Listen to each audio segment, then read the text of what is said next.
Chapter 21. Going aboard.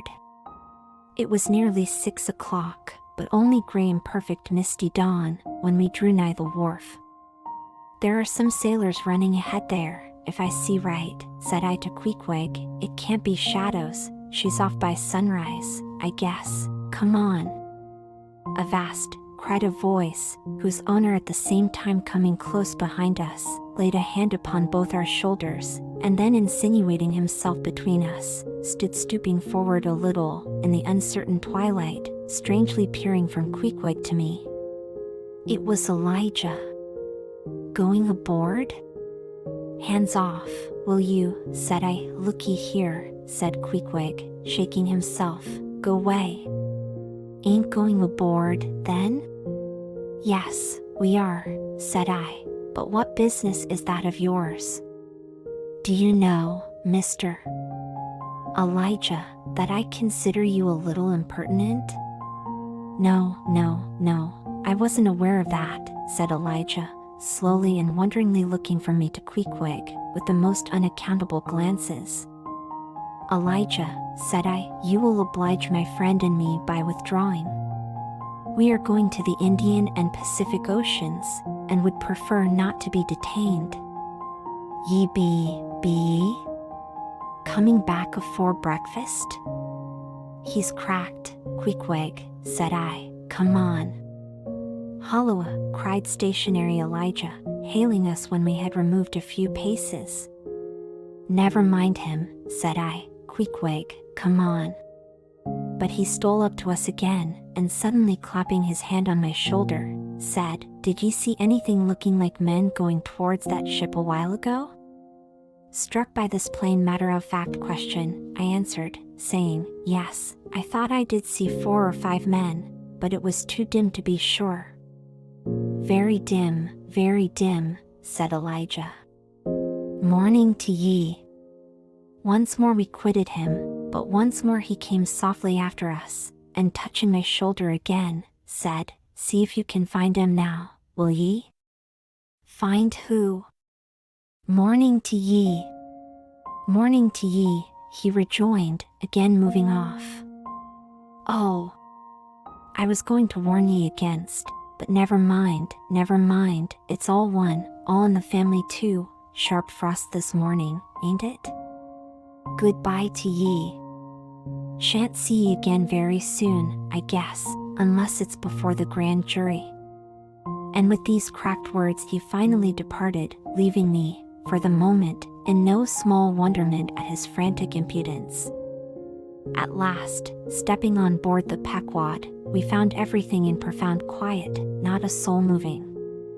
The cabin entrance was locked within, the hatches were all on, and lumbered with coils of rigging.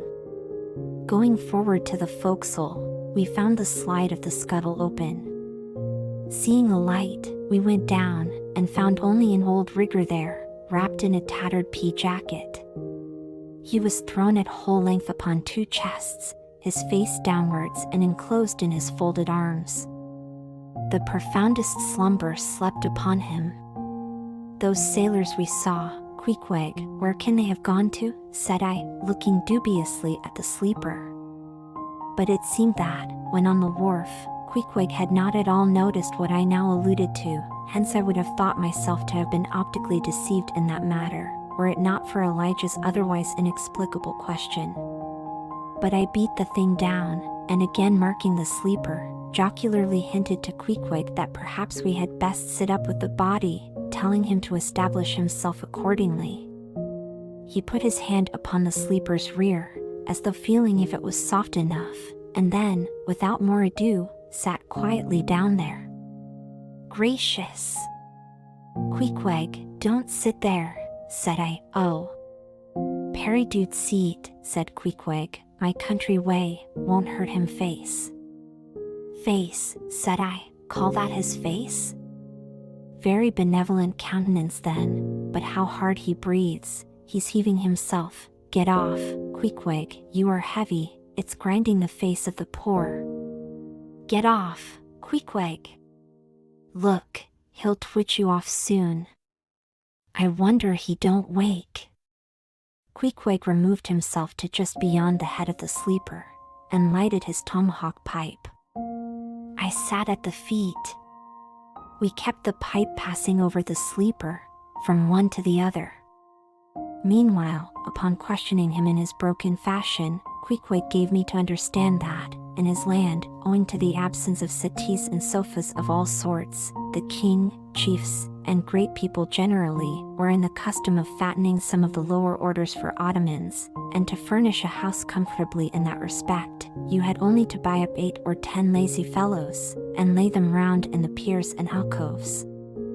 Besides, it was very convenient on an excursion, much better than those garden chairs which are convertible into walking sticks. Upon occasion, a chief calling his attendant, and desiring him to make a settee of himself under a spreading tree, perhaps in some damp marshy place.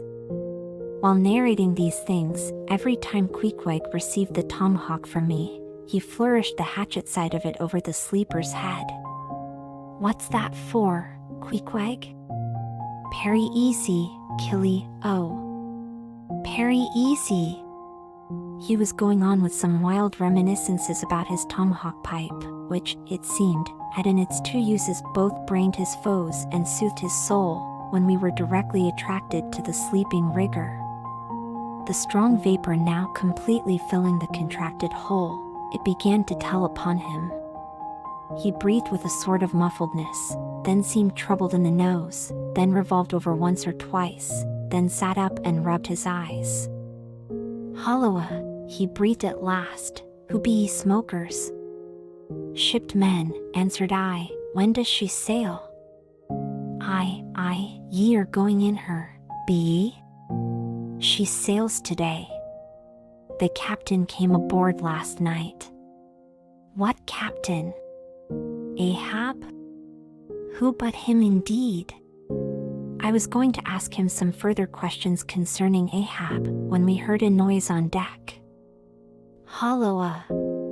Starbuck's astir," said the rigger. "He's a lively chief mate, that, good man, and a pious, but all alive now, I must turn to." And so saying he went on deck, and we followed. It was now clear sunrise. Soon the crew came on board in 2s and 3s, the riggers bestirred themselves, the mates were actively engaged, and several of the shore people were busy in bringing various last things on board. Meanwhile Captain Ahab remained invisibly enshrined within his cabin,